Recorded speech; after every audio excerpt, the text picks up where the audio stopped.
Welcome friends, इडूसाला में आपका स्वागत है। आज के वीडियो में हम लोग घटना चक्र से उत्तर प्रदेश तथ्यसार देखेंगे। और आपको पता ही है, घटना चक्र की बुक सारी बेहतरीन होती हैं। उत्तर प्रदेश की सबसे बेस्ट बुक आपको ये देखने को मिलेगी। इसमें करेंट अफेयर से सारे अपडेशन होते हैं, एकदम लेटेस्ट करेंट अफेयर में जो आंकड़े होते हैं उसी का अपडेशन इसमें आपको देखने को मिलेंगे। तो चलिए आज हम लोग ये देखेंगे कि इसमें हम लोग कैसे इस बुक को पढ़ने वाले हैं। इस बुक में आप लोग देख लीजिए 3 तरीके से दिया हुआ है। जैसे ये आपका उत्तर प्रदेश का करेंट हो जाएगा, यहाँ से यहाँ तक आपका उत्तर प्रदेश का करेंट है। फिर ये आपका भूगोल है, उत्तर प्रदेश भौगोलिक स्थिति आप देख रहे होंगे। तो ये आपका उत्तर प्रदेश का भूगोल है और इसके बाद इसमें उत्तर प्रदेश का इतिहास और राजनीतिक और महत्वपूर्ण तथ्य और सारे जो हैं ये दिए हुए हैं। तो आज के वीडियो में हम लोग इस उत्तर प्रदेश की भौगोलिक स्थिति यानी कि ज्योग्राफी देखने वाले हैं, उत्तर प्रदेश का भूगोल देखने वाले हैं। तो चलिए फिर स्टार्ट करते हैं हम लोग। इसको स्टार्ट करने से पहले अगर आप चैनल पे नए हैं तो चैनल को सब्सक्राइब करके बेल आइकन को प्रेस कर दीजिएगा, ताकि आपको नए नए वीडियो मिलता रहे। और साथ ही वीडियो को लाइक कीजिए, शेयर कीजिए, कमेंट कीजिए। चलिए फिर स्टार्ट करते हैं। उत्तर प्रदेश का भूगोल, उत्तर प्रदेश भौगोलिक स्थिति। तो सबसे पहले देख लीजिए, उत्तर प्रदेश जो है भारत का सीमांत राज्य है, जिसकी उत्तरी सीमा जो है नेपाल को स्पर्श करती है। उत्तराखंड के गठन के पूर्व इसकी सीमाएं चीन के तिब्बत क्षेत्र से भी जुड़ी थी, जब उत्तराखंड का गठन नहीं हुआ था उससे पहले। प्राकृतिक रूप से उत्तर प्रदेश के उत्तर में हिमालय की शिवालिक श्रेणियां हैं, पश्चिम, दक्षिण पश्चिम एवं दक्षिण में यमुना नदी तथा विंध्य श्रेणियां और पूर्व में गंडक नदी है। आगे अब इसकी अवस्थिति देखेंगे, ठीक है। अवस्थिति तो इसको हम लोग आगे के पेज में देख लेंगे। ये देखिए अवस्थिति। भूगर्भिक दृष्टि से देखा जाए तो उत्तर प्रदेश जो है प्राचीनतम गोंडवाना लैंड का भूभाग है। उत्तर प्रदेश के दक्षिण भाग में स्थित पठारी भाग प्रायद्वीपीय भाग का ही एक अंग है। इसका जो निर्माण हुआ था विंध्य क्रम की शैलों द्वारा प्री कैम्ब्रियन युग में हुआ था। उत्तर प्रदेश का अक्षांशीय विस्तार अगर देखना है तो ये 23 डिग्री 52 मिनट से 31 डिग्री 28 मिनट उत्तरी अक्षांश के मध्य है। कुल अक्षांशीय विस्तार कितना है? 7 डिग्री 36 मिनट है अक्षांशीय विस्तार। उत्तर प्रदेश का देशांतरीय विस्तार देखेंगे तो 77 डिग्री 30 मिनट पूर्व से लेकर 84 डिग्री 39 मिनट पूर्वी देशांतर के मध्य है। इसका कुल देशांतरीय विस्तार कितना हुआ? तो 7 डिग्री 09 मिनट इसका कुल देशांतरीय विस्तार है, ठीक है। अक्षांशीय ज़्यादा है, ठीक है। नोट देख लीजिए, उत्तर प्रदेश के अक्षांशीय और देशांतरीय विस्तार का जो स्रोत है ये भारत वन रिपोर्ट ये लिया गया है। ये कहाँ से लिया गया है? भारत वन रिपोर्ट से लिया गया है। आगे अब देखेंगे उत्तर प्रदेश की सीमाएं केंद्र शासित प्रदेश दिल्ली सहित कुल 9 राज्यों से मिलती है, ठीक है। दिल्ली सहित कुल 9 राज्यों से मिलती है। देख लेंगे इसको। उत्तर प्रदेश की सीमा को स्पर्श करने वाले राज्य अभी हम लोग मैप में भी इसको देखेंगे, ठीक है। तो स्पर्श करने वाले राज्य देख लीजिए ऊपर से, हिमाचल प्रदेश है, हरियाणा है, राजस्थान है, मध्य प्रदेश है, छत्तीसगढ़ है, झारखंड है, बिहार है और उत्तराखंड तो होगा ही। तो ये सभी ये 9 हैं, ठीक है। 9 राज्यों में से 8 जो है 8 राज्यों से मिलती है और एक केंद्र शासित प्रदेश दिल्ली से मिलती है। उत्तर प्रदेश की सीमा को स्पर्श करने वाला एकमात्र केंद्र शासित प्रदेश आपका दिल्ली है। इसकी सीमाएं जो हैं उत्तर प्रदेश के गाजियाबाद एवं गौतम बुद्ध नगर से लगी है दिल्ली की। प्रदेश की पूर्वी सीमा बिहार एवं झारखंड से लगी हुई है। प्रदेश की उत्तरी सीमा नेपाल के अतिरिक्त ये उत्तराखंड और हिमाचल प्रदेश से लगी हुई है।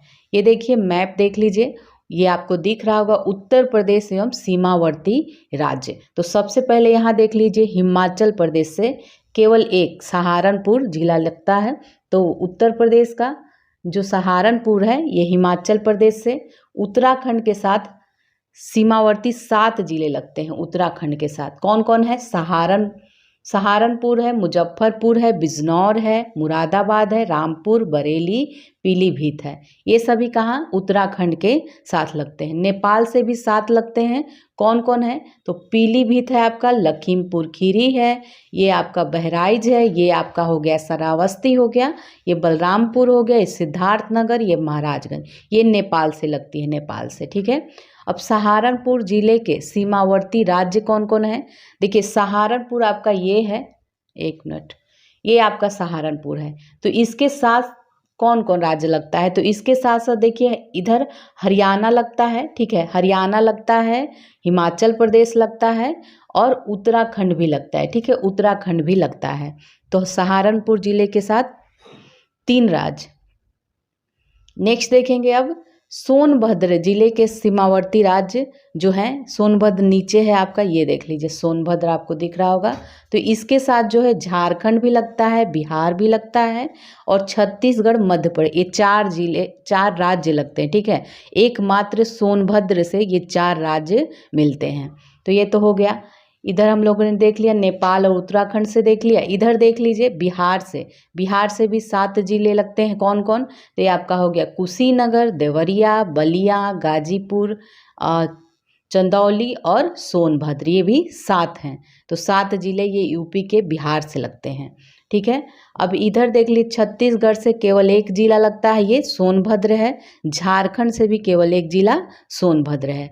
अब नीचे से देखिए ये एमपी है, तो एमपी से सबसे ज़्यादा 11 जिले लगते हैं। कौन कौन है, तो देख लेते हैं इसको हम लोग, एक मिनट, हाँ आ गया। तो एमपी से हम लोग देख रहे हैं, तो आगरा हो गया, इटावा हो गया, ये सारे एमपी से लग रहे हैं। जालौन हो गया, झांसी हो गया, ललितपुर हो गया, महोबा हो गया, बांदा हो गया, चित्रकूट हो गया, प्रयागराज हो गया, मिर्ज़ापुर हो गया और ये आपका सोनभद्र हो गया। इस तरह 11 जिले एमपी से लगते हैं, मध्य प्रदेश से। अब इधर आ जाइए, इधर राजस्थान से 2 जिले लगते हैं। कौन कौन, मथुरा और आगरा लगते हैं। इधर हरियाणा से देख लीजिए, हरियाणा से आपके 6 जिले लगते हैं। कौन कौन से लगते हैं हरियाणा से, देखते हैं, तो सहारनपुर हो गया और शामली हो गया, ये आपका बागपत हो गया। ठीक है, और फिर गौतम बुद्ध नगर हो गया, अलीगढ़ हो गया, अलीगढ़ ये आपका, फिर मथुरा हुई। ये 6 जिले जो है हरियाणा से लगते हैं। दिल्ली से देख लीजिए, दिल्ली से 2 हैं, 2 जिले कौन कौन से हैं, गौतम बुद्ध नगर हैं, गौतम बुद्ध नगर हो गया और गाजियाबाद हो गया। ठीक है, ये दिल्ली से लगता है, ये वाला एरिया। तो ये आपका हो गया पूरा, हम लोगों ने इसमें मैप में देख लिया किस राज्य से कौन कौन जिले यूपी के लगते हैं। ये देख लीजिए, मध्य प्रदेश राज्य से 3 तरफ से घिरा जिला जो है ललितपुर है और उत्तर प्रदेश से लगी सबसे लंबी सीमा वाला जो राज्य है ये मध्य प्रदेश है, अभी देखा आप लोगों ने। और उत्तर प्रदेश से लगा सबसे छोटी सीमा वाला राज्य कौन सा है, हिमाचल प्रदेश है। हिमाचल प्रदेश से केवल ये सहारनपुर लगता है थोड़ा सा। ठीक है, तो ये आप लोगों ने देख लिया मैप। अब हम लोग आगे बढ़ते हैं। उत्तर प्रदेश की पश्चिमी सीमाएं जो है हरियाणा, राजस्थान और केंद्र शासित प्रदेश जो है दिल्ली से लगती है। ठीक है, दिल्ली से। उत्तर प्रदेश की दक्षिण सीमाएं मध्य प्रदेश और छत्तीसगढ़ को स्पर्श करती है। उत्तर प्रदेश की सबसे लंबी सीमा मध्य प्रदेश से स्पर्श करती है 11 जिलों से। ठीक है, उत्तर प्रदेश की न्यूनतम सीमा रेखा से स्पर्श करने वाला जो है हिमाचल प्रदेश है। उत्तर प्रदेश का एकमात्र जिला जो सहारनपुर है, इसकी सीमा हिमाचल प्रदेश से लगती। इसके अतिरिक्त इस जिले की सीमा हरियाणा और उत्तराखंड से भी लगी हुई। तो जो सहारनपुर है आपका, ये हिमाचल प्रदेश, हरियाणा और उत्तराखंड तीनों से लगती है। मैप में हम लोग देख ही लिए। अब आगे बढ़ते हैं। उत्तर प्रदेश के सर्वाधिक 11 जिले जो हैं को स्पर्श करने वाला राज्य मध्य प्रदेश है। सर्वाधिक 4 प्रदेशों को स्पर्श करने वाला उत्तर प्रदेश का एकमात्र जिला सोनभद्र है। यह कौन कौन है, मध्य प्रदेश, छत्तीसगढ़, झारखंड, बिहार को स्पर्श करता है। अभी हम लोगों ने जो ऊपर देखा है वही सब इसमें दिया है। उत्तर प्रदेश की सीमा को स्पर्श करने वाला एकमात्र विदेशी राष्ट्र कौन सा है, नेपाल है। उत्तर प्रदेश के 7 जिलों जो पूर्व से पश्चिम की ओर क्रमशः हैं, अभी महाराजगंज है, सिद्धार्थनगर, बलरामपुर, श्रावस्ती, बहराइच, लखीमपुर खीरी, पीलीभीत, ये सभी सीमा जो है नेपाल से को स्पर्श करती है। प्रदेश के सबसे कम जिलों, एकमात्र जो झांसी है को स्पर्श करने वाला जिला है ललितपुर। मध्य प्रदेश से 3 तरफ से घिरा जिला ललितपुर ही है। ठीक है, तो अब हम लोग देखेंगे विभिन्न राज्यों से लगे उत्तर प्रदेश के जिले। अभी हम लोगों ने सारा मैप में देख लिया है। देख लीजिए, हिमाचल प्रदेश से सहारनपुर लगता है, हरियाणा से सहारनपुर, शामली, बागपत, गौतम बुद्ध नगर, अलीगढ़, मथुरा। राजस्थान से आपका 2 ही हैं, मथुरा और आगरा। मध्य प्रदेश से 11 जिले हैं ये सभी। छत्तीसगढ़ से सोनभद्र लगता है, झारखंड से ये सोनभद्र लगता है, बिहार से भी 7 लगता है, उत्तराखंड से भी 7 लगता है। बिहार से देख लीजिए, महाराजगंज, कुशीनगर, देवरिया, बलिया, गाजीपुर, चंदौली, सोनभद्र। उत्तराखंड से सहारनपुर, मुजफ्फरपुर, बिजनौर, मुरादाबाद, रामपुर, बरेली, पीलीभीत। केंद्र शासित प्रदेश दिल्ली से गाजियाबाद और गौतम बुद्ध नगर। आगे अब देखेंगे, उत्तर प्रदेश का कुल भौगोलिक क्षेत्रफल जो है ये 2,40,928 किलोमीटर है, जो भारत का कुल क्षेत्रफल कितना है 32,87,263 वर्ग किलोमीटर के लगभग 7.33% के बराबर है। ठीक है, तो उत्तर प्रदेश जो है 7.33% के बराबर है भारत के कुल क्षेत्रफल का। पूर्व से पश्चिम तक इसकी लंबाई जो है 650 है। तो ये देख लीजिए, आपको पूर्व आपका, एक मिनट, तो ये आपका नॉर्थ हो गया, साउथ हो गया, ईस्ट हो गया, वेस्ट हो गया। तो पूर्व से पश्चिम जो इसकी लंबाई है ये आपका 650 किलोमीटर है। ठीक है, ये वाला एरिया। और उत्तर से दक्षिण जो इसकी चौड़ाई है ये 240 किलोमीटर है। तो क्षेत्रफल की दृष्टि से उत्तर प्रदेश का भारत में 4था स्थान है। उत्तर प्रदेश से अधिक क्षेत्रफल वाले राज्य जो है राजस्थान है, मध्य प्रदेश है और महाराष्ट्र है। चौथे स्थान पे उत्तर प्रदेश है। उत्तर प्रदेश का वर्तमान भौगोलिक स्वरूप 9 नवंबर 2000 को अस्तित्व में आया था। 9 नवंबर को उत्तर प्रदेश के 13 पर्वतीय जिलों को काटकर उत्तरांचल जो उत्तराखंड है इसका निर्माण किया गया था। उत्तर प्रदेश के सर्वाधिक क्षेत्रफल वाले 4 जिले देखेंगे आरोही क्रम में मैं, तो सबसे बड़ा है लखीमपुर खीरी, फिर सोनभद्र है, फिर हरदोई है और फिर सीतापुर है। उसी तरह उत्तर प्रदेश के सबसे कम क्षेत्रफल वाले 4 जिले देखेंगे, तो सबसे छोटा है हापुड़, 660 वर्ग किलोमीटर केवल इसकी क्षेत्रफल है। तो हापुड़ है, फिर भदोई है, फिर गाजियाबाद है और फिर शामली है। प्रदेश के सबसे पूर्वी एवं पश्चिमी जिले क्रमशः बलिया और शामली। सबसे पूर्वी जिला कौन हो गया? बलिया हो गया और सबसे पश्चिमी जिला है शामली। प्रदेश के सबसे उत्तरी जिला सहारनपुर है और सबसे दक्षिणी जिला आपका सोनभद्र हो गया। राष्ट्रीय राजधानी क्षेत्र में सम्मिलित उत्तर प्रदेश के 8 जिले कौन कौन से हैं जो राष्ट्रीय राजधानी क्षेत्र में सम्मिलित हैं? तो ये है गाजियाबाद, हापुड़, मेरठ, गौतम बुद्ध नगर, बुलंदशहर, मुजफ्फरनगर और शामली तथा बागपत हैं। ठीक है, ये सभी शामिल है राष्ट्रीय राजधानी क्षेत्र में। अब हम लोग देखेंगे भौतिक विभाग। तो उत्तराखंड के गठन से पूर्व राज्य के 3 भूभाग थे। कौन कौन थे? एक पर्वतीय क्षेत्र, फिर मैदानी क्षेत्र और फिर दक्षिण का पठारी क्षेत्र था।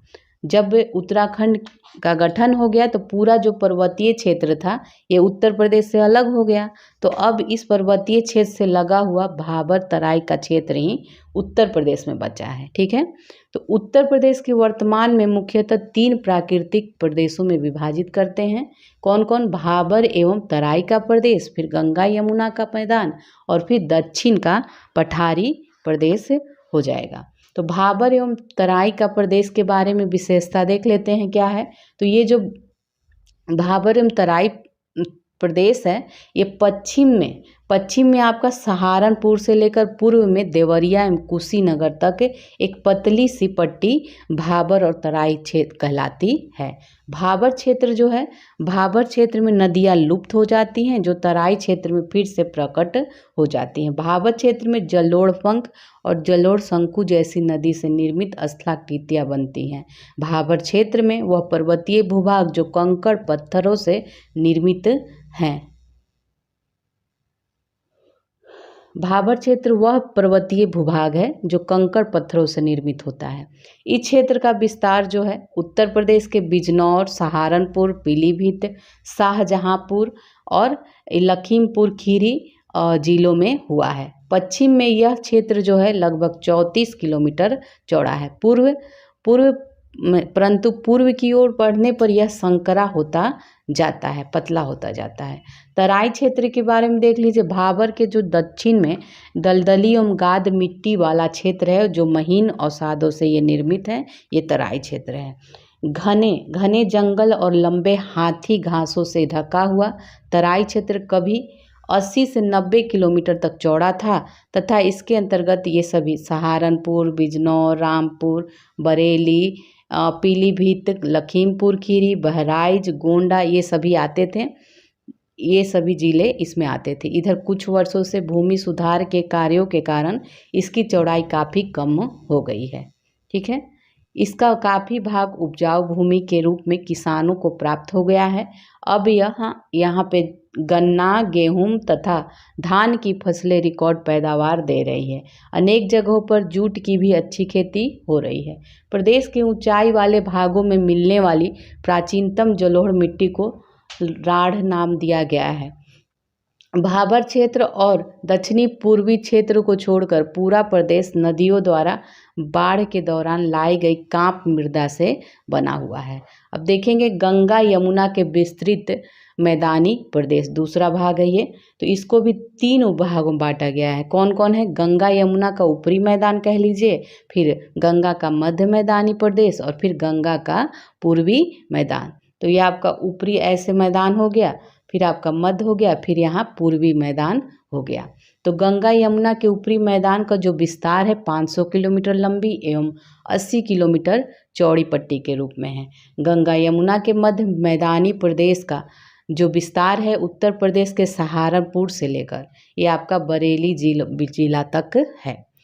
गंगा के पूर्वी मैदान का विस्तार उत्तर प्रदेश के वाराणसी, जौनपुर, गाजीपुर, आजमगढ़, बलिया, मिर्ज़ापुर, सोनभद्र और भदोई तक है। गंगा यमुना के मैदान का निर्माण जो है कांप मिट्टी से हुआ है। गंगा यमुना के विस्तृत मैदानी प्रदेश की समुद्र तल से औसत ऊंचाई कितना है? 300 मीटर है। इस विस्तृत मैदानी प्रदेश का निर्माण अभी नूतन और एवं अति नूतन युग में नदी घाटी में अवसादीकरण से हुआ है। इस विस्तृत मैदानी प्रदेश का ढाल पश्चिमांचल में उत्तर से दक्षिण की ओर और पूर्वांचल में पश्चिमोत्तर से दक्षिण पूर्व की ओर है। चलिए आगे अब देखेंगे दक्षिण का पठारी क्षेत्र, तीसरा जो है। तो उत्तर प्रदेश में दक्षिण पठारी प्रदेश का कुल क्षेत्रफल जो है ये 45,200 वर्ग किलोमीटर है। दक्षिण पठारी क्षेत्र के अंतर्गत बुंदेलखंड और बघेलखंड के भूभाग सम्मिलित हैं। यह क्षेत्र जो है दक्कन के पठार का ही प्रसारण है तथा इस भूभाग की उत्तरी सीमा यमुना तथा गंगा नदी द्वारा निर्धारित है तथा दक्षिणी सीमा जो है विंध्य पर्वत द्वारा निर्धारित होती है। पूर्व में केन नदी तथा पश्चिम में बेतवा तथा पाहुज नदियाँ इसकी सीमा निर्धारित करती है। इसके अंतर्गत झांसी, जालौन, हमीरपुर, महोबा, चित्रकूट, ललितपुर, बांदा, प्रयागराज की जिले की मेजा और करछना ये सब में आते हैं। ठीक है, गंगा के दक्षिण में पड़ने वाला मिर्ज़ापुर का हिस्सा चंदौली जिले की चकिया तहसील इसमें आती है। ठीक है, इस पठारी क्षेत्र की समान ऊंचाई जो है 300 मीटर के आसपास है तथा कुछ स्थानों पर यह 450 मीटर से भी अधिक है। मिर्ज़ापुर सोनभद्र जिले के कुछ स्थानों पर कैमूर और सोनाकार की पहाड़ियाँ लगभग 600 मीटर तक ऊंची है। अब बुंदेलखंड का निर्माण जो हुआ है ये उत्तर प्रदेश के दक्षिणी उच्च प्रदेश में विंध्य काल के प्राचीनतम नीच चट्टानों द्वारा तथा निम्न प्रदेशों में नदियों द्वारा निक्षेपित मिट्टी से हुआ है। बुंदेलखंड के पश्चिमी भाग में काली मृदा जो है रेगुर का विस्तार है, जो मालवा पठार का ही विस्तार है। कैमूर श्रृंखला बुंदेलखंड से लगी हुई है। इसकी जो रचना हुई है ये विंध्य शैलों से हुई है। बुंदेलखंड में चलास नामक घास पाया जाता है बहुतायत मात्रा में। चलास नामक घास कहाँ? बुंदेलखंड में। बंगेलखंड में शंक्वा आकार टीले बहुतायत से मिलते हैं। बघेलखंड में के क्षेत्र की प्रमुख नदी जो है ये सोन नदी है। बघेलखंड के उत्तर दक्षिण में क्रमशः सोनपुर, उत्तर में सोनपुर और दक्षिण में रामगढ़ की पहाड़ियाँ स्थित है। दक्षिण पठारी प्रदेश की जो औसत ऊंचाई है 300 मीटर है। दक्षिण पठारी प्रदेश का ढाल दक्षिण से उत्तर की ओर है और दक्षिण पठारी प्रदेश की प्रमुख नदियां जो है चंबल, बेतवा, केन, सोन और टोंस है। ठीक है। कम वर्षा के कारण इस पठारी क्षेत्र में वृक्ष वनस्पतियां जो है छोटी होती हैं। यहाँ की प्रमुख फसलें क्या हैं? ज्वार, तिलहन, चना और गेहूं है। ठीक है। तो ये था आपका भौगोलिक स्थिति। अब हम लोग देखेंगे उत्तर प्रदेश की जलवायु। ठीक है। तो इसके बारे में थोड़ा जान लेते हैं। उत्तर प्रदेश जलवायु की दृष्टि से जो है उपोष्ण कटिबंध क्षेत्र में आता है। यहाँ की जो जलवायु है ये उष्ण कटिबंधीय मानसून प्रकार की है। ठीक है। उष्ण कटिबंधीय मानसून प्रकार की है और तराई क्षेत्रों में यह नमी लिए रहती है। और दक्षिणी पठारी क्षेत्र में देखें तो ग्रीष्म ऋतु में नमी बिल्कुल नहीं रहती। वर्षा, भूभाग और मिट्टी की विशेषताओं के आधार पर उत्तर प्रदेश को 9 क्षेत्रों में बांटा गया है। ठीक है। तो वर्षा, भूभाग और मिट्टी की विशेषताओं के आधार पर उत्तर प्रदेश को 9 कृषि जलवायु क्षेत्रों में बांटा गया है। तो इन्हीं को यहाँ पे हम लोग देखेंगे। ठीक है। उत्तर प्रदेश को मुख्यतः 2 जलवायु प्रदेशों में विभाजित किया गया है। 9 कृषि की बात हो रही है, 9 कृषि जलवायु प्रदेश अलग है। ठीक है। अभी हम लोग देखेंगे उत्तर प्रदेश को मुख्यतः 2 जलवायु प्रदेशों में विभाजित किया गया है, आर्द्र एवं उष्ण प्रदेश और साधारण आर्द्र एवं उष्ण प्रदेश है। ठीक है। तो आर्द्र एवं उष्ण प्रदेश को देखते हैं तो इसे तराई क्षेत्र एवं पूर्वी उत्तर प्रदेश में विभाजित किया गया है। यहाँ पे वर्षा जो होती है 120 से 180 सेंटीमीटर वार्षिक वर्षा होती है और जो पूर्वी उत्तर प्रदेश में ये 100 से 120 सेंटीमीटर तक वर्षा होती है। तो यहाँ विभाजित किया गया है। साधारण आर्द्र एवं उष्ण प्रदेश के अंतर्गत मैदानी क्षेत्र आता है जहाँ औसत वार्षिक वर्षा 80 से 100 सेंटीमीटर होती है।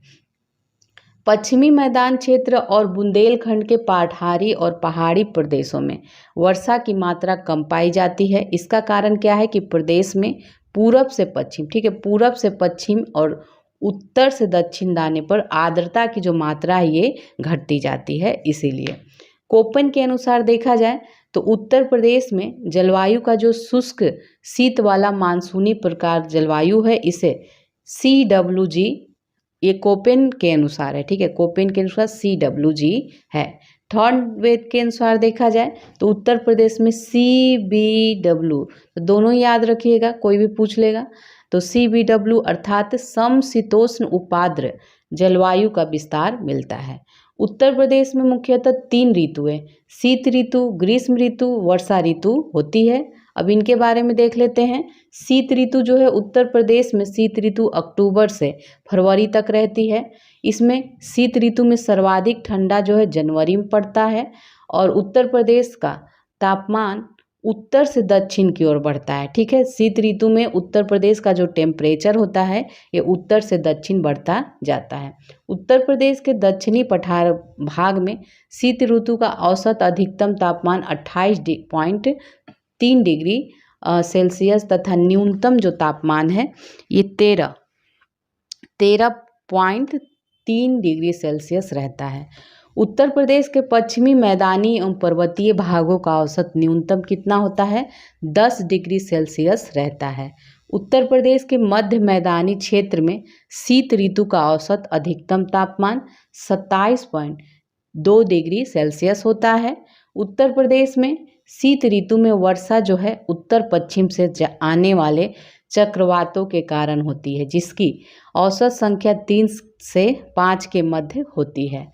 शीतकालीन चक्रवातों की उत्पत्ति भूमध्य सागरीय क्षेत्र में होती है। शीतकालीन चक्रवातों के द्वारा उत्तर प्रदेश के उत्तर पश्चिम क्षेत्रों में 7 से 10 सेंटीमीटर तक वर्षा होती है। अब ग्रीष्म ऋतु के बारे में देखेंगे। उत्तर प्रदेश में ग्रीष्म ऋतु जो है मुख्यतः मध्य मार्च से मध्य जून तक रहता है। प्रदेश के मई एवं जून माह में सबसे अधिक तापमान रिकॉर्ड किया जाता है। उत्तर प्रदेश में ग्रीष्म ऋतु का औसत जो अधिकतम तापमान है तो ये 36 से 39 डिग्री सेल्सियस तथा न्यूनतम तापमान जो है 21 से 23 डिग्री सेल्सियस होता है। ग्रीष्म ऋतु में कुछ स्थानों पर तापमान 47 डिग्री सेल्सियस चला जाता है। उत्तर प्रदेश के बुंदेलखंड क्षेत्र में सर्वाधिक औसत तापमान पाया जाता है। इसका कारण क्या है कि इसकी कर्क रेखा से अधिक निकट स्थिति होने के कारण बुंदेलखंड का, ठीक है। उत्तर प्रदेश के झांसी और आगरा में जिलों में अधिक गर्मी पड़ती है। झांसी और आगरा में। उत्तर प्रदेश के बरेली जिले में सबसे कम गर्मी पड़ती है। ग्रीष्म ऋतु में उत्तर प्रदेश में पश्चिमी हवाएं तीव्र गति से चलती है और इन शुष्क एवं गर्म हवाओं को क्या कहा जाता है? लू कहा जाता है। वर्षा ऋतु। उत्तर प्रदेश में वर्षा ऋतु जून के अंतिम सप्ताह से प्रारंभ होकर अक्टूबर तक रहती है। उत्तर प्रदेश में सर्वाधिक वर्षा जो है जुलाई एवं अगस्त महीनों में होती है। बंगाल की खाड़ी से उठने वाला मानसून बिहार के मैदानी भाग से होता हुआ उत्तर प्रदेश में प्रवेश करता है। इसे पूर्वा कहा जाता है। वर्षा ऋतु का औसत अधिकतम तापमान जो है 32 से 34 डिग्री सेल्सियस तथा औसत न्यूनतम तापमान 25 डिग्री सेल्सियस होता है। उत्तर प्रदेश की अधिकांश मानसूनी वर्षा दक्षिण पश्चिम मानसून की बंगाल की खाड़ी शाखा से प्राप्त होती है। उत्तर प्रदेश में दक्षिण पश्चिम मानसून की अरब सागर शाखा से नाम मात्र की वर्षा ही प्राप्त होती है। इस शाखा की अधिकांश वर्षा जो है प्रदेश के दक्षिण पठारी भाग में होती है। उत्तर प्रदेश की संपूर्ण वर्षा का सामान्यतः लगभग 60% जुलाई एवं अगस्त महीनों से प्राप्त होता है। भारतीय मौसम विभाग पुणे द्वारा जारी उत्तर प्रदेश के 30 वर्षीय वर्षा आंकड़े के अनुसार उत्तर प्रदेश में कुल वार्षिक वर्षा का जो लगभग 89% है ये दक्षिण पश्चिम मानसून से प्राप्त होता है। उपयुक्त अवधि की माध्य वर्षा के आंकड़ों के आधार पर सभी जिलों में गोरखपुर दक्षिण पश्चिम मानसून से सर्वाधिक वर्षा प्राप्त करता है। कौन? गोरखपुर। इस दौरान सर्वाधिक वर्षा गोरखपुर में 1245.3 मिलीमीटर दर्ज हुई है, जबकि सबसे कम वर्षा रायबरेली में हुई है, 463.8 मिलीमीटर है। ठीक है, आगे बढ़ते हैं। तो सांख्यिकी डायरी उत्तर प्रदेश 2022 में प्रस्तुत जिलावार वर्षा आंकड़ों के अनुसार देखा जाए तो कैलेंडर वर्ष 2021 में सर्वाधिक जो वर्षा वाला क्षेत्र था जिला ये सोनभद्र था। न्यूनतम जो था अलीगढ़ वर्षा वाला जिला था। उत्तर प्रदेश की नदियों में अधिकतम प्रवाह मानसून के दौरान ही रहता है। समांतर प्रदेश का पूर्वांचल क्षेत्र सबसे अधिक बाढ़ से प्रभावित होता है। वर्ष 1978 में सबसे भीषण बाढ़ आई थी, जिससे प्रदेश का 72.50 लाख हेक्टेयर क्षेत्र जो है एवं 225.87 लाख आबादी प्रभावित हुई थी। राज्य के 240.93 लाख हेक्टेयर भौगोलिक क्षेत्र का लगभग 73.36 लाख हेक्टेयर भूभाग जो है बाढ़ प्रवण है। ये जलवायु आपका हो गया। अब हम लोग उत्तर प्रदेश की मिट्टियाँ देखेंगे। ठीक है, तो इसके बारे में थोड़ा देख लेते हैं। मृदा या मिट्टी पृथ्वी की ऊपरी सतह पर मिलने वाले असंगठित पदार्थों की ऊपरी परत है, जो चट्टानों के विखंडन तथा वियोजन तथा वनस्पतियों के अवसादों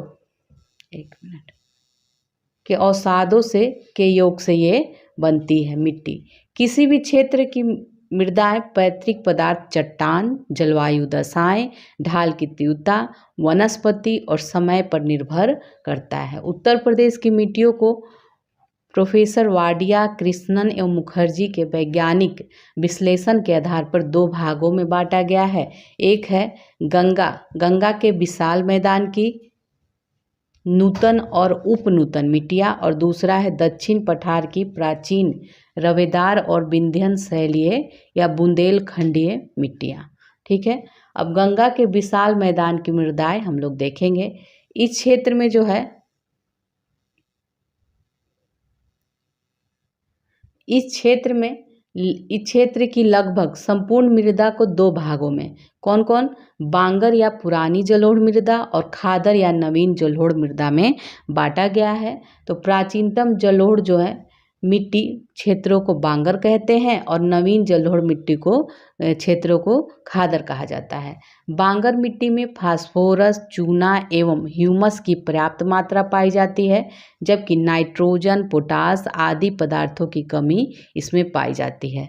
बांगर मिट्टी को दोमट, मटियार, बलुई मिट्टी, भूंड या पुरातन जलोढ़ मिट्टी के नाम से भी जानते हैं। उत्तर प्रदेश के पूर्वी भाग में बांगर मिट्टी को उपरहार मिट्टी भी कहा जाता है। और खादर मिट्टी जो है नदियों के बाढ़ वाले मैदानों में पाई जाती है। खादर मिट्टी हल्के रंग वाली, छिद्र युक्त तथा महीन कणों वाली होती है। खादर मिट्टी बांगर की अपेक्षा अधिक उर्वरा शक्ति वाली होती है।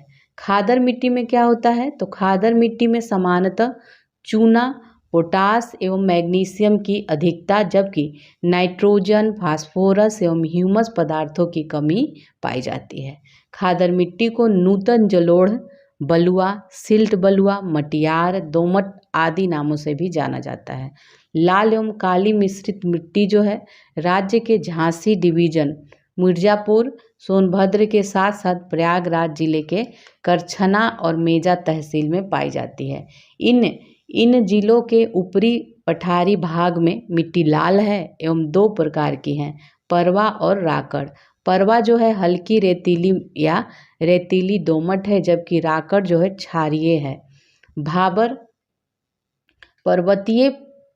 पर्वत पदीय क्षेत्र होता है और यहाँ की जो मिट्टी होती है ये मोटी बालुओं और कंकड़ और पत्थरों से निर्मित बहुत छिछली है।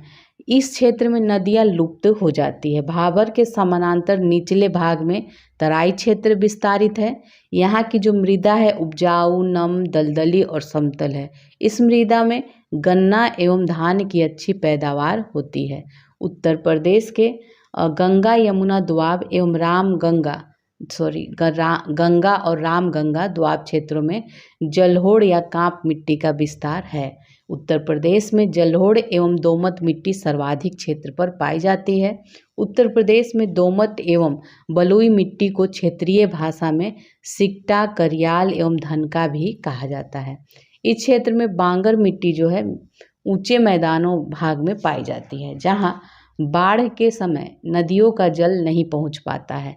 गंगा, यमुना तथा उसकी सहायक नदियों के बाढ़ वाले क्षेत्रों में प्लाइस्टोसिन युग में निर्मित बलुई मिट्टी के 10-12 फीट वाले ऊंचे टीलों को भूड़ कहा जाता है।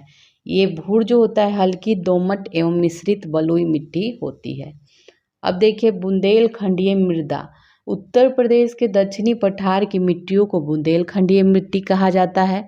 इस क्षेत्र में भोंडा और माड, कावड़, पटवा, राकड़ ये सभी मिट्टी मिलती है। इस क्षेत्र की काली मृदा को करेल, कपास, रेगुर आदि के नाम से जानते हैं। प्रदेश के जालौन, झांसी, ललितपुर और हमीरपुर जिलों में काली मृदा का विस्तार होने के कारण चना, गेहूं, अरहर, तिलहन प्रमुख उपजें यहाँ पे होती हैं। ठीक है,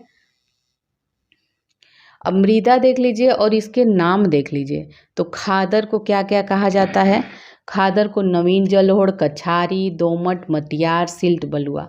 बांगर को पुरानी जलोढ़, उपरहार मृदा, दोमट, मटियार, बलुई, दोमट ये सब कहा जाता है। ऊसर भूमि को रेह, बंजर, कल्लर कहा जाता है। लवणीय तथा क्षारीय होती है ये। बलुई मिट्टी जो होते हैं इसे भूड़ कहा जाता है। काली मृदा को रेगूर करेल कपास मृदा ये सभी कहते हैं। बुंदेलखंड क्षेत्र की मिट्टियाँ जो है लाल मृदा, परवा, माड, राकर मृदा, भोंटा मृदा ये सभी कही जाती हैं। जो भोंटा मिट्टी है ये विंध्य पर्वतीय क्षेत्रों में पाई जाती है। माड मिट्टी जो है काली मिट्टी और रेगुर मिट्टी के समान चिकनी होती है। माड मिट्टी में सिलिकेट, लोहा एवं एल्युमिनियम खनिज पदार्थ पाए जाते हैं। माड मिट्टी उत्तर प्रदेश के पूर्वी क्षेत्रों में पाई जाती है। इस मिट्टी में चूना अधिक होता है। पडवा मिट्टी जो है उत्तर प्रदेश के हमीरपुर, जालौन और यमुना नदी के ऊपरी जिलों में पाई जाती है। पडवा मिट्टी हल्के लाल रंग की होती है। राकर मिट्टी जो है उत्तर प्रदेश के दक्षिण पर्वतीय एवं पठारी ढलानों पर पाई जाने वाली मिट्टी है। लाल मिट्टी जो है उत्तर प्रदेश के मिर्ज़ापुर, सोनभद्र जिलों एवं झांसी में पाई जाती है। लाल मिट्टी का निर्माण बालूमय लाल शैलों के अपक्षय से हुआ है। लाल मिट्टी का जो विस्तार है बेतवा एवं धसान नदियों के जल प्लावित क्षेत्रों में भी पाया जाता है। लाल मिट्टी में नाइट्रोजन, जीवांश, फास्फोरस एवं चूना खनिजों की कमी पाई जाती है। लाल मिट्टी में गेहूं, चना एवं दलहन आदि फसलें पाई जाती हैं। अब ऊसर एवं रेह मिट्टी देखेंगे तो ये अलीगढ़, मैनपुरी, कानपुर, सीतापुर, उन्नाव, इटावा, रायबरेली, लखनऊ में पाया जाता है। ये लवण से प्रभावित होती हैं। रेह युक्त क्षारीय जो हैं ये ऊसर भूमि का उत्तर प्रदेश में अधिक विस्तार है। बंजर तथा भाट नामक जो मृदा है ये गोरखपुर, बस्ती, महाराजगंज, कुशीनगर, सिद्धार्थनगर और गोंडा जिलों में पाई जाती हैं। बंजर मिट्टी जो है चिकनी और बलुई चिकनी मिट्टी दोनों के प्रकार की होती है। मतलब जो बंजर मिट्टी है ये चिकनी और बलुई चिकनी दोनों प्रकार की होती हैं। इसमें चूना अपेक्षाकृत कम होता है। जल प्लावित नदी के किनारे पाई जाने वाली मिट्टी को उत्तर प्रदेश में ढूंढ के नाम से जाना जाता है। उत्तर प्रदेश के उत्तर पूर्व में स्थित कुशीनगर जिले की मिट्टी को स्थानीय भाषा में भाट कहा जाता है। इस मिट्टी में मोटे अनाज वाली फसलें उगाई जाती हैं। टर्शरी मिट्टी उत्तर प्रदेश में शिवालिक पहाड़ी क्षेत्रों में पाई जाती है। यह मिट्टी चाय की खेती के लिए उपयुक्त है। उत्तर प्रदेश के उत्तर पश्चिम भाग की मिट्टी में फास्फेट खनिज की कमी पाई जाती है। उत्तर प्रदेश के जौनपुर, आजमगढ़, मऊ जनपदों की मृदा में पोटास की कमी पाई जाती है। अब देखेंगे मृदा अपरदन। तो जल बहाव तथा वायु के वेग अथवा हिम के पिघलने से एक स्थान की जो मिट्टी का अन्यत्र स्थान पर चला जाना मृदा अपरदन कहलाता है। उत्तर प्रदेश में वायु अपरदन प्रदेश के पश्चिमी क्षेत्रों में एवं जलीय अपरदन पूर्वी एवं दक्षिणी क्षेत्रों में अधिक होता है। चंबल नदी अधिग्रहण क्षेत्र में अवनालिका अपरदन सर्वाधिक होता है, जिससे उत्तर प्रदेश का इटावा जिला विशेष रूप से प्रभावित है। इसके कारण ही आगरा, इटावा, जालौन जिलों में बीहड़ पाए जाते हैं। उत्तर प्रदेश के पश्चिमी क्षेत्र में अवनालिका अपरदन, दक्षिणी क्षेत्र में रील अपरदन तथा पूर्वी एवं उत्तरी क्षेत्र में परत अपरदन विशेष रूप से प्रभावी है। उत्तर प्रदेश में मृदा अपरदन के मुख्य कारण मानसून वर्षा की प्रकृति और वनों का अभाव एवं ढाल की तीव्रता आदि सभी हैं। वायु अपरदन से उत्तर प्रदेश के सर्वाधिक प्रभावित जिले हैं मथुरा और आगरा। जलीय अपरदन से उत्तर प्रदेश का सर्वाधिक जिला है हिमालय का तराई प्रदेश प्रभावित क्षेत्र है। ये प्रदेश के अलीगढ़, मैनपुरी, कानपुर, उन्नाव, एटा, इटावा इन सभी जिलों में अधिक सिंचाई एवं उर्वरकों के इस्तेमाल से लगभग 10% भूमि ऊसर हो चुकी है। प्रदेश के पश्चिमी एवं दक्षिणी क्षेत्रों में लवणीय या क्षारीय मृदा पाई जाती है, जबकि प्रदेश के पूर्वी क्षेत्रों के कुछ हिस्सों में अम्लीय मृदा पाई जाती है। उत्तर प्रदेश की प्रमुख मिट्टियाँ देख लीजिए तो पर्वत पदीय मृदाएं, तराई मृदाएं, जलोढ़ मृदाएं, लाल पीली मृदाएं, मिश्रित लाल एवं काली मृदाएं, मध्यम काली मृदाएं, कैल्शियम युक्त मृदाएं, लवण प्रभावित मृदाएं, लाल बलुई मृदाएं, ये सभी थे। ठीक है, ये हम लोगों ने मिट्टियाँ पूरा पढ़ लिया। ठीक है, अब हम लोग देखेंगे भारत का बंजर भूमि एटलस उत्तर प्रदेश की स्थिति इसमें देखेंगे। तो उत्तर प्रदेश में जो बंजर भूमि है ये 2008-9 के 8-9 के जो बंजर भूमि थी 9619.35 वर्ग किलोमीटर, ये अब कम होकर 15-16 में कितना हो गया है 8537.06 वर्ग किलोमीटर हो गया है। कितना देश का ये 3.54% हो गया है। उपयुक्त अवधि में राज्य में बंजर भूमि में 1082.29 वर्ग किलोमीटर की कमी आई है।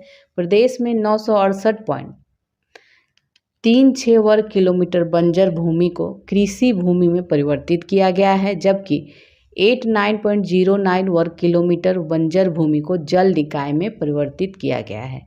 हरदोई जिले में 79.25 वर्ग किलोमीटर और कानपुर देहात में 72.19 वर्ग किलोमीटर बंजर भूमि में कमी आई है। बलिया जिले में 32 वर्ग किलोमीटर, महाराजगंज में 1.83 वर्ग किलोमीटर बंजर भूमि में वृद्धि हुई है। उत्तर प्रदेश में झांसी जिला में सर्वाधिक बंजर भूमि है, इसके बाद आगरा का स्थान है। सर्वाधिक बंजर भूमि झांसी में है। प्रदेश में लगभग 2129.61 वर्ग किलोमीटर पे लवणीय क्षारीयता से प्रभावित क्षेत्र हैं। लवणीय और क्षारीयता से प्रभावित जो क्षेत्र हैं, प्रभावित मिट्टियाँ जो है मुख्यतः कहाँ पाई जाती हैं? रायबरेली, औरैया, आजमगढ़, एटा, फतेहपुर, हरदोई, जौनपुर, कन्नौज, कानपुर देहात, लखनऊ, मैनपुरी, उन्नाव में आपका सर्वाधिक लवणीय क्षारीय मृदा जो है रायबरेली ज़िले में है। ठीक है, तो अब हम लोग ये मिट्टियाँ हम लोगों ने कंप्लीट कर लिया। अब हम लोग देखेंगे उत्तर प्रदेश की नदियाँ में देखेंगे तो नदियों के उद्गम स्रोत के आधार पर उत्तर प्रदेश की जो नदियाँ हैं इनको 3 भागों में बांटे हैं। कौन कौन? हिमालय से निकलने वाली नदी, गंगा के मैदान से निकलने वाली नदी और प्रायद्वीपीय पठार से निकलने वाली नदी। तो गंगा और यमुना उत्तर प्रदेश की सबसे बड़ी नदियाँ हैं। इनका बहाव जो है उत्तर में हिमालय तथा दक्षिण में विंध्याचल द्वारा निर्धारित है। उत्तर प्रदेश की अन्य प्रमुख नदियों में घाघरा है, गोमती है, चंबल है, सोन है, कर्मनासा है, चंद्रप्रभा, रिहंद, बेलन, धसान, ये सभी हैं। ठीक है, तो इसी में हम लोग देखेंगे कि हिमालय पर्वत से निकलने वाली नदियाँ पहले देख लीजिए। उत्तर प्रदेश की प्रमुख नदियाँ कौन कौन सी हैं? तो गंगा है, यमुना है, काली या शारदा है, रामगंगा है, घाघरा है, गंडक है और राप्ती है। उत्तर प्रदेश के मैदानी भाग से निकलने वाली नदी कौन है? गोमती है, वरुणा है, पांडो है, सई है और ईसन है। और प्रायद्वीपीय पठार से निकलने वाली प्रमुख नदियाँ चंबल है, बेतवा है, केन है, सोन है, टॉन्स है और कन्हार तथा रिहंद है। इन नदियों के बारे में भी चर्चा करेंगे। पहले यहाँ देख लीजिए, उत्तर प्रदेश की गंगा जो है, गंगा का उद्गम उत्तराखंड से होता है। कुल लंबाई आपका 2525 किलोमीटर है। यमुना उत्तराखंड से निकलती है, घाघरा तिब्बत से, चंबल मध्य प्रदेश से, सोन जो है मध्य प्रदेश से, रामगंगा उत्तराखंड से निकलती है, राप्ती जो है नेपाल से निकलती है, बेतवा मध्य प्रदेश से, गोमती उत्तर प्रदेश से, केन जो है मध्य प्रदेश से, टोन्स है मध्य प्रदेश से, शारदा जो है उत्तराखंड से निकलती है। ये आपका नदियों का उद्गम हो गया। लंबाई यहाँ पे दी हुई है। ठीक है, हम लोग देखेंगे आगे, ये भी देख लीजिए। उत्तर प्रदेश में स्थित प्रमुख झील का नाम है, स्थान है। ठीक है, इसको देखते हैं। कीठम सूर सरोवर आगरा में स्थित है। गौर झील जो है रामपुर में है। बड़ा ताल गोखुर झील शाहजहांपुर में है।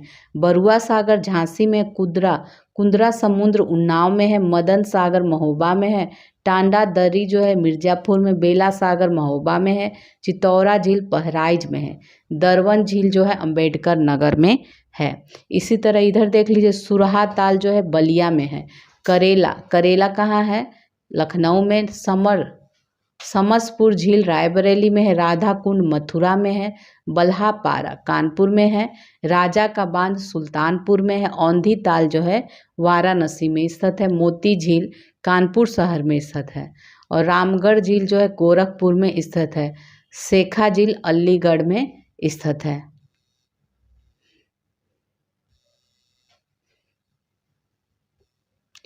गंगा नदी उत्तर प्रदेश की देखिए सर्वाधिक लंबी नदी गंगा नदी है। उत्तर प्रदेश में जो गंगा नदी की लंबाई है तो ये 1450 किलोमीटर है।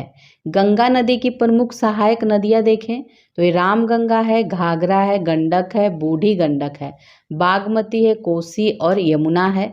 उत्तरी किनारे से मिलने वाली सहायक नदियाँ देख लीजिए, उत्तरी किनारे से मिलने वाली तो ये आपका हो जाएगा, कहाँ गया, ये रामगंगा है, गोमती है, घाघरा है, गंडक है, कोसी है, बागमती है।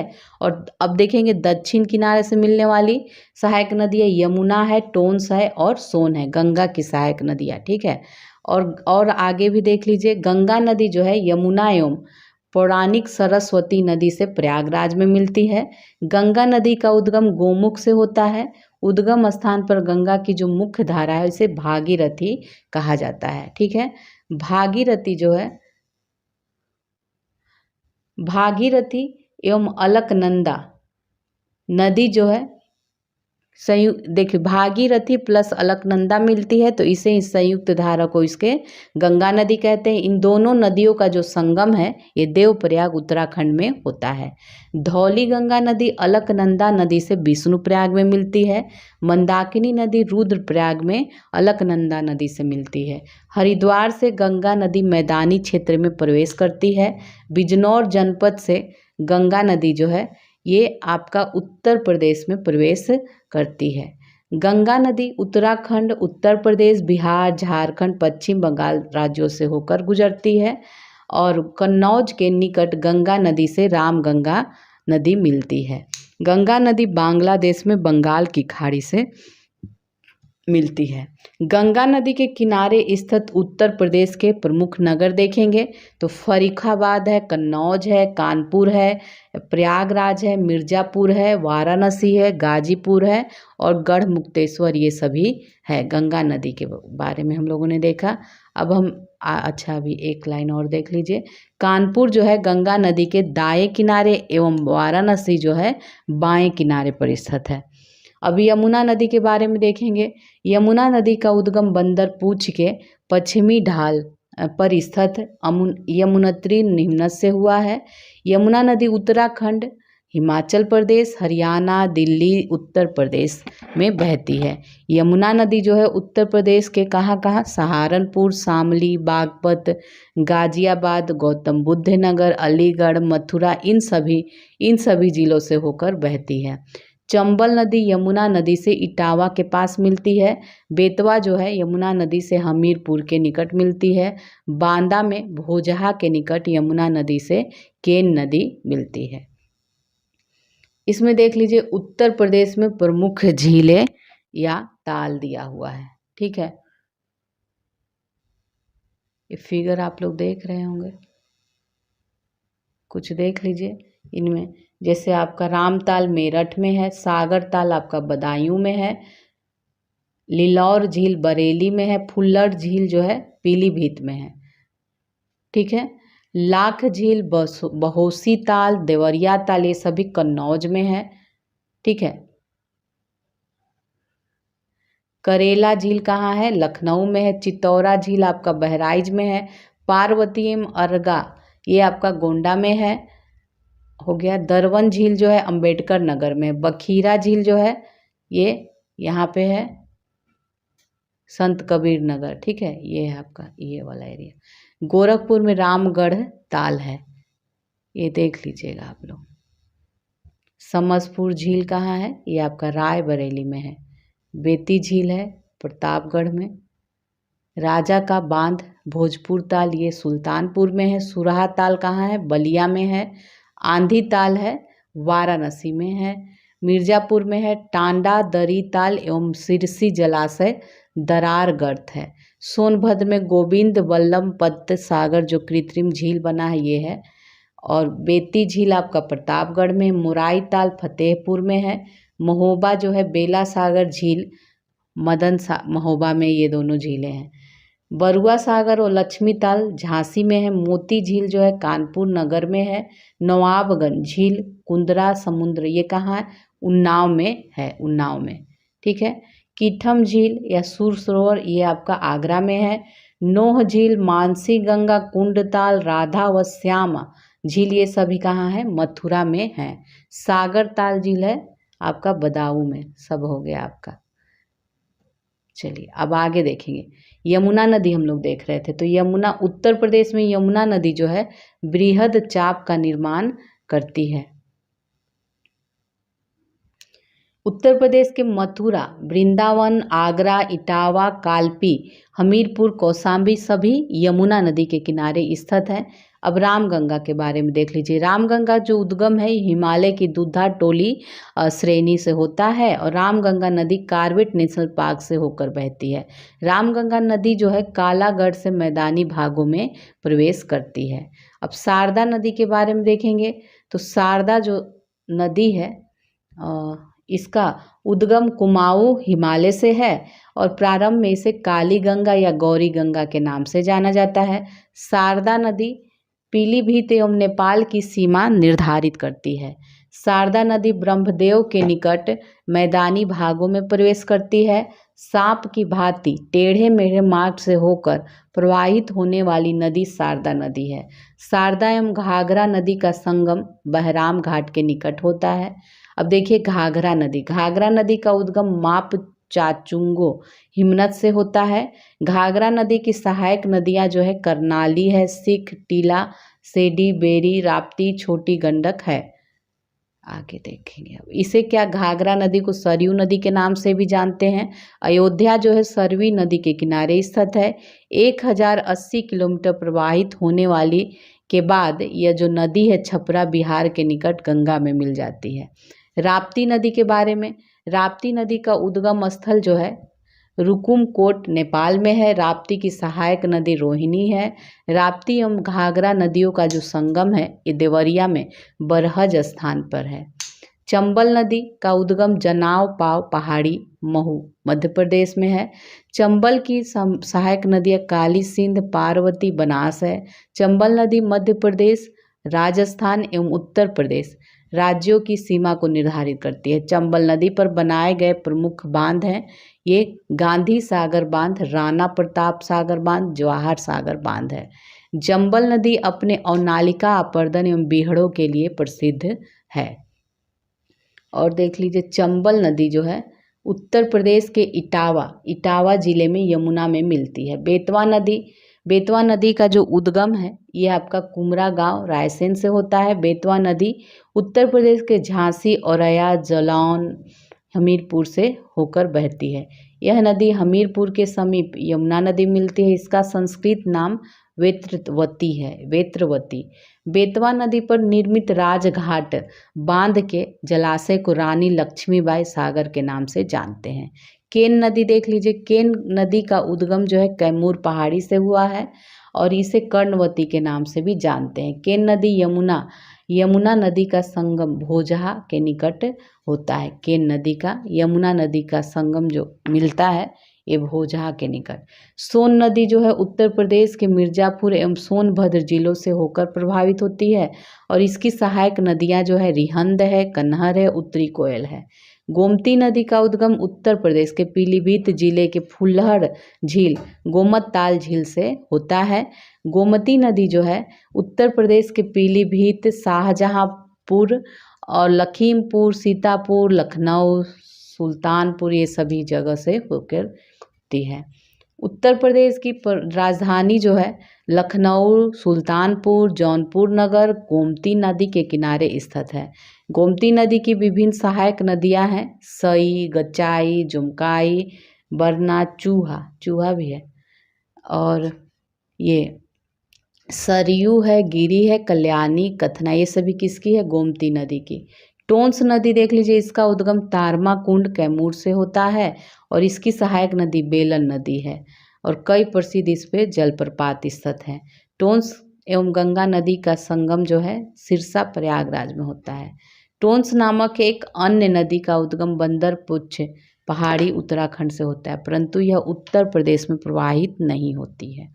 अन्य नदियाँ में देख लीजिए, अन्य नदियों में हिंडन नदी यमुना की सहायक नदी है। यह सहारनपुर जिले में ऊपरी शिवालिक से निकलती है। ठीक है, यह गंगा और यमुना के बीच 400 किलोमीटर तक बहती है। कर्मनासा नदी जो है गंगा की सहायक नदी है। ये था नदियाँ आपका।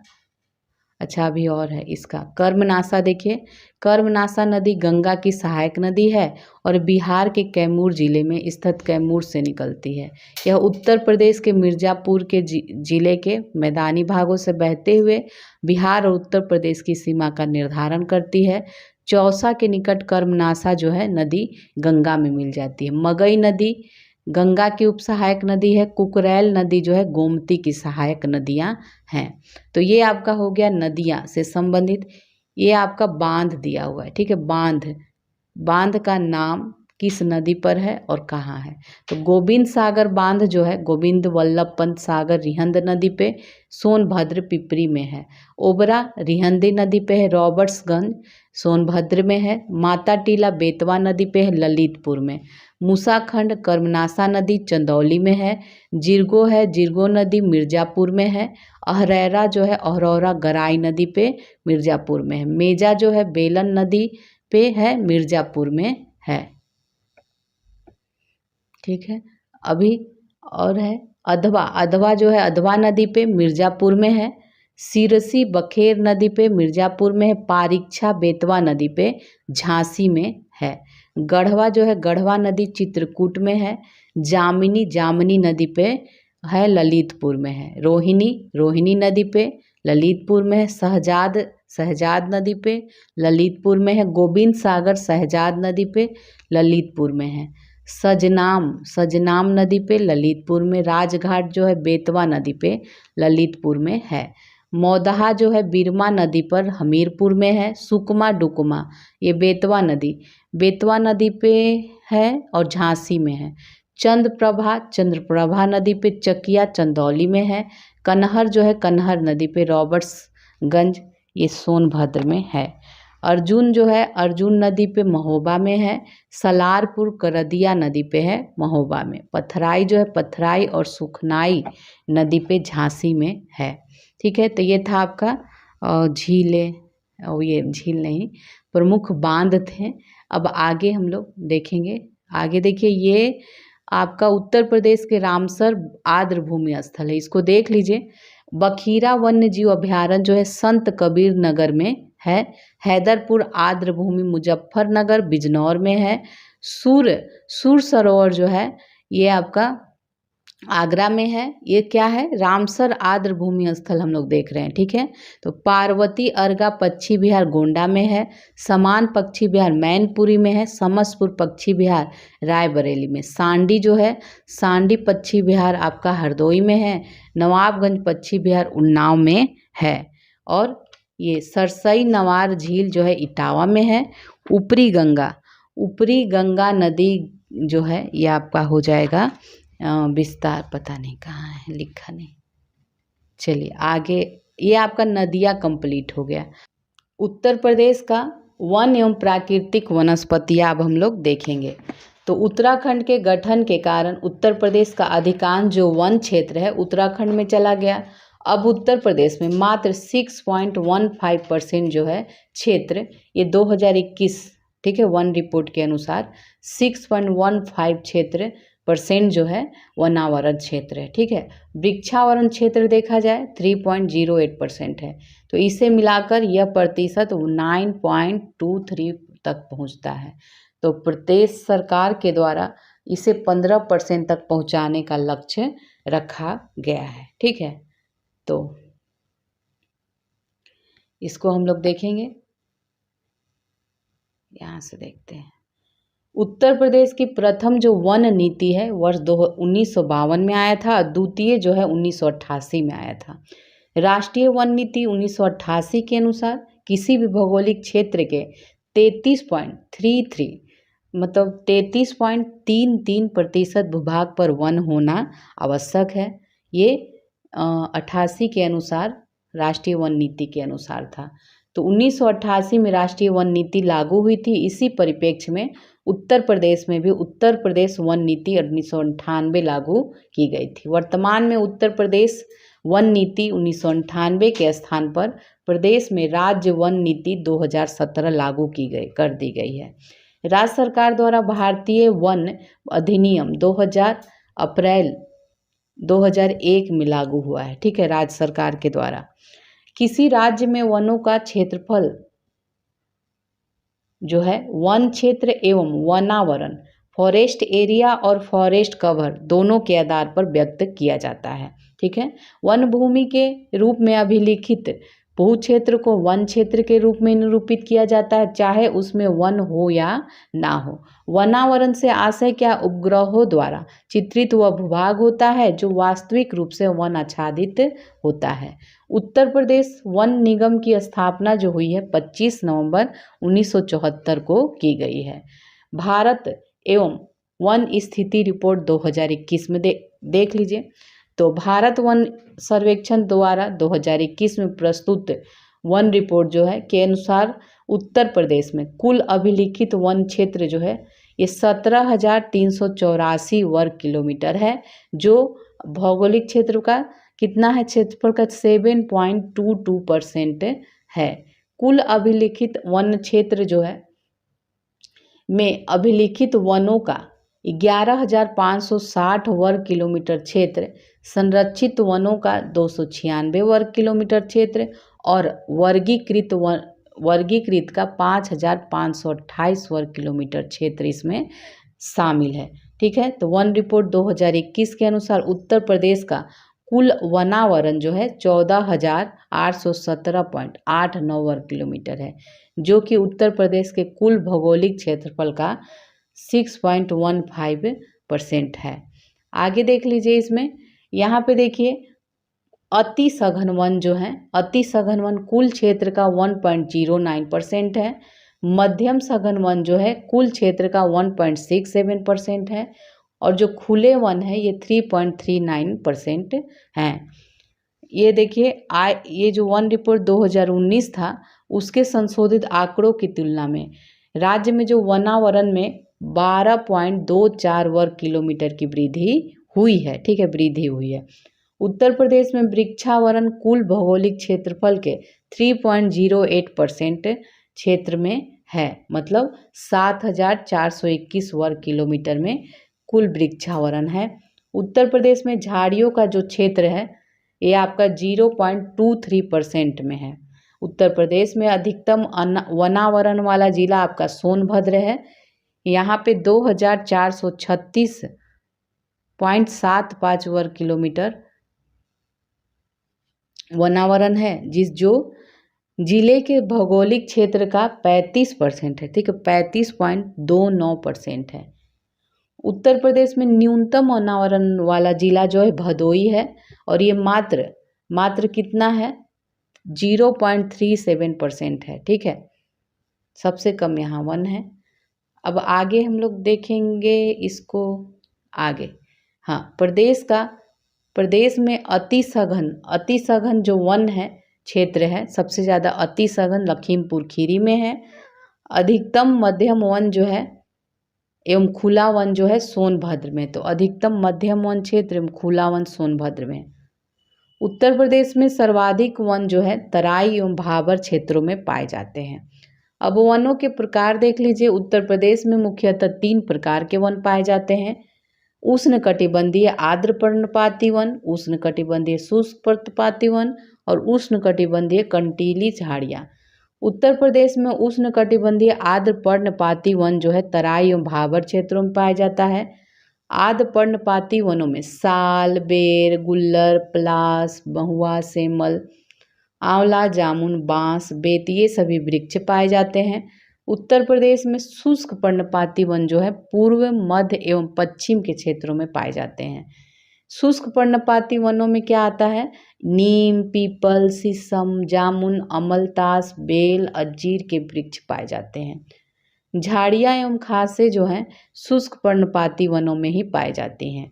उत्तर प्रदेश के मैदानी आर्द्र भूमि और नदियों के किनारे जो है नीम, पीपल, शीशम, आम, जामुन, महुआ ये सभी के वृक्ष मिलते हैं, इमली, बबूल ये सभी। उत्तर प्रदेश के दक्षिणी भाग में कंटीली झाड़ियाँ वाले उष्णकटिबंधीय वन पाए जाते हैं। इनमें अकेसिया, कंटीले, लेगुमेस, यूफबियार्स, फुलाई, कत्था, कक्को, धामन ये सभी बहुतायत में मिलते हैं। उष्णकटिबंधीय कंटीली झाड़ियों वाले वनों से राल एवं गोंद की प्राप्ति होती है। ठीक है, वन से संबंधित महत्वपूर्ण आंकड़े देख लीजिए।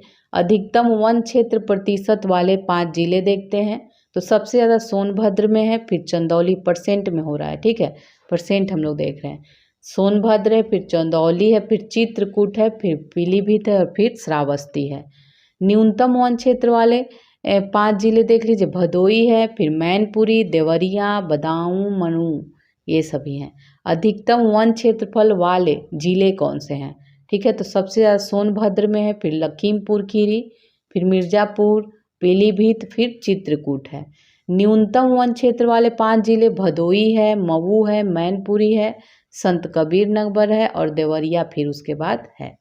अब देख लीजिए वनों से जो लाभ होते हैं तो बिरोजा एवं तारपीन के तेल की प्राप्ति चीड़ वृक्ष के राल से होती है।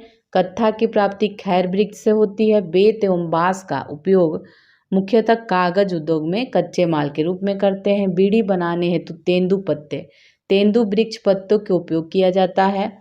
रेलवे लाइन के स्लीपरों और इमारती लकड़ी के रूप में साल, चीड़, देवदार, सागौन वृक्षों का उपयोग किया जाता है। उत्तर प्रदेश में लगभग 1000 प्रकार के वृक्ष पाए जाते हैं जिनसे लकड़ियाँ प्राप्त होती हैं। गंगा के मैदानी भाग में लगभग 200 प्रकार की घासें पाई जाती हैं। उत्तर प्रदेश के तराई क्षेत्र में रोवोल्फिया सर्पेंटाइना, वाइयोला सर्पेंस, पोडोफाइलियम, हेक्सांड्रम तथा एफेकेरा गेरार्डियान नामक औषधीय पौधे ये पाए जाते हैं। उत्तर प्रदेश के बुंदेलखंड, बघेलखंड क्षेत्रों में मुख्यतः ढाक, सागौन, महुआ, सलाई, चिरौंजी, तेंदू के पत्ते वृक्ष पाए जाते हैं। वनों संबंधी महत्वपूर्ण कार्यक्रम या योजनाएं देख लीजिए। प्रदेश में सामाजिक वानिकी योजना 1979 में शुरू की गई थी। सोनभद्र के वेलहद्दी ग्राम को प्रदेश का पहला ग्राम वन घोषित किया गया। वन श्रमिकों के कल्याणार्थ सामूहिक बीमा योजना वर्ष 1989 से 90 में प्रारंभ की गई। सघन वृक्षारोपण कार्यक्रम 22 चयनित जनपदों में 2005-06 में प्रारंभ किया गया। वृक्षारोपण विस्तार योजना प्रदेश के चयनित 48 जिलों में 2007-08 में प्रारंभ की गई। बांस रोपण एवं वन सुधार योजना प्रदेश के ललितपुर, चित्रकूट, महोबा, मिर्ज़ापुर, सोनभद्र में चलाई जा रही है। वृक्ष बंधु पुरस्कार योजना 2007-08 से वृक्षारोपण एवं वन्य जीव संरक्षण को बढ़ावा देने के लिए चलाई जा रही हैं। राज्य जैव विविधता बोर्ड का उद्देश्य है जैव विविधता का संरक्षण, संसाधनों का अनुकूलतम उपयोग तथा केंद्र सरकार के साथ इस क्षेत्र में सहयोग करना है। उत्तर प्रदेश में वनों के सुधार एवं वनों पर निर्भर जन समुदाय के निर्धनता उन्मूलन के दृष्टिगत जापान इंटरनेशनल कोऑपरेशन एजेंसी के द्वारा वित्त पोषित Uttar Pradesh participatory forest management एवं पॉवर्टी एलिविएशन प्रोजेक्ट वित्तीय वर्ष 2008-09 से क्रियान्वित किया जा रहा है। यह परियोजना उत्तर प्रदेश के इन जिलों में है: पीलीभीत, लखीमपुर खीरी, बहराइच। इन सभी जनपदों के 20 वन प्रभागों में क्रियान्वित किया जा रहा है। ईंधन एवं चारा प्रोजेक्ट 1990 से 91 में केंद्र राज्य भागीदारी से चलाया जा रहा है। इसका उद्देश्य क्या है? ग्रामीण लोगों को ईंधन एवं चारा वाले वृक्षों के रोपण हेतु प्रोत्साहित करना है। इंटीग्रेटेड फॉरेस्ट प्रोटेक्शन स्कीम चलाया जा रहा है वनों की अग्नि एवं चोरों से सुरक्षा हेतु। वन सुरक्षा योजना वनों के अवैध कटान वन क्षेत्र में अतिक्रमण को रोकने हेतु 27 जिलों में। लखनऊ वृक्षारोपण परियोजना 2004-5 में प्रारंभ किया गया है। वृक्ष प्रतिपालक एवं वृक्ष मित्र योजना ग्रामों एवं शहरों में वृक्षारोपण के बढ़ावा देने के लिए चलाया जा रहा है।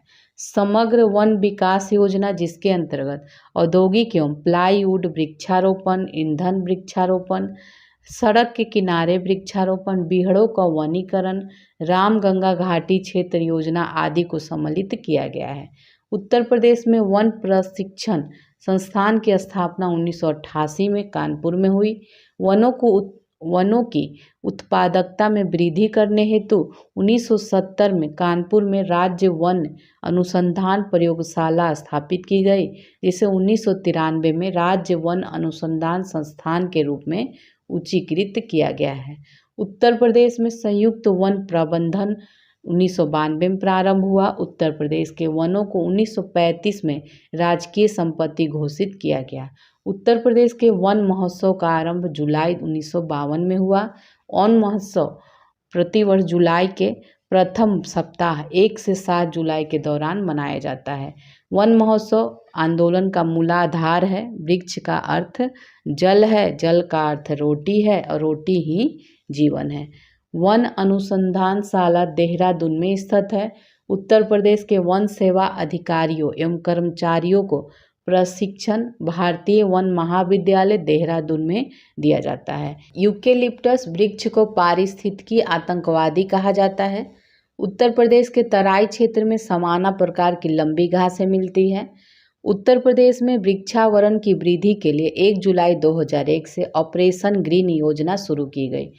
उत्तर प्रदेश में वन क्षेत्रों को बढ़ाने के लिए बरेली, पीलीभीत, बिजनौर, मेरठ, बदायूं, सहारनपुर जिलों में हाईटेक नर्सरी विकसित करने का कार्य शुरू किया गया है। उत्तर प्रदेश सरकार द्वारा 7 नवंबर 2015 को ग्रीन यूपी, क्लीन यूपी अभियान शुरुआत की गई थी।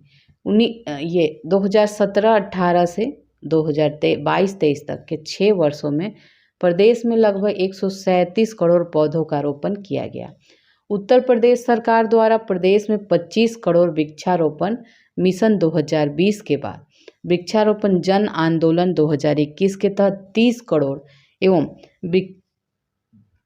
वृक्षारोपण जन आंदोलन 2022 के तहत 35 करोड़ पौधों के रोपण के लक्ष्य को सफलतापूर्वक पूरा किया गया। वृक्षारोपण महाअभियान 2023 के तहत पुनः 35 करोड़ पौधों के रोपण का लक्ष्य है। प्रदेश के हरित आवरण को 2026-27 तक बढ़ाकर 15% पहुंचाने के लक्ष्य का अभियान चलाया जा रहा है। प्रदेश में विलुप्त हो रही वृक्ष प्रजातियों के संरक्षण एवं पौराणिक ऐतिहासिक अवसरों, महत्वपूर्ण घटनाओं, अति विशिष्ट व्यक्तियों, स्मारकों, परंपराओं, मान्यताओं से जुड़े हुए वृक्षों को संरक्षित कर जन सामान्य में उनके प्रति जागरूकता पैदा करने हेतु वन भूमि के बाहर सामुदायिक भूमि पर अवस्थित 948 वृक्षों को विरासत वृक्ष घोषित किया गया है। वनों पर आधारित उत्तर प्रदेश के कुछ प्रमुख उद्योग केंद्र इस प्रकार हैं। तो बेत, फर्नीचर, कत्था, माचिस, प्लाईवुड, बरेली, नजीमाबाद एवं ज्वालापुर में ये सभी होता है। कागज़ का प्रमुख केंद्र सहारनपुर है। बीड़ी, चीनी मिट्टी के खिलौने मिर्ज़ापुर, झांसी, सहारनपुर, बरेली में। लकड़ी के खिलौने सोनभद्र, वाराणसी में और खेल का सामान मेरठ में। तो ये देखिए आपका पर ये वन से संबंधित वन एवं प्राकृतिक वनस्पतियों से संबंधित कंप्लीट हो गया।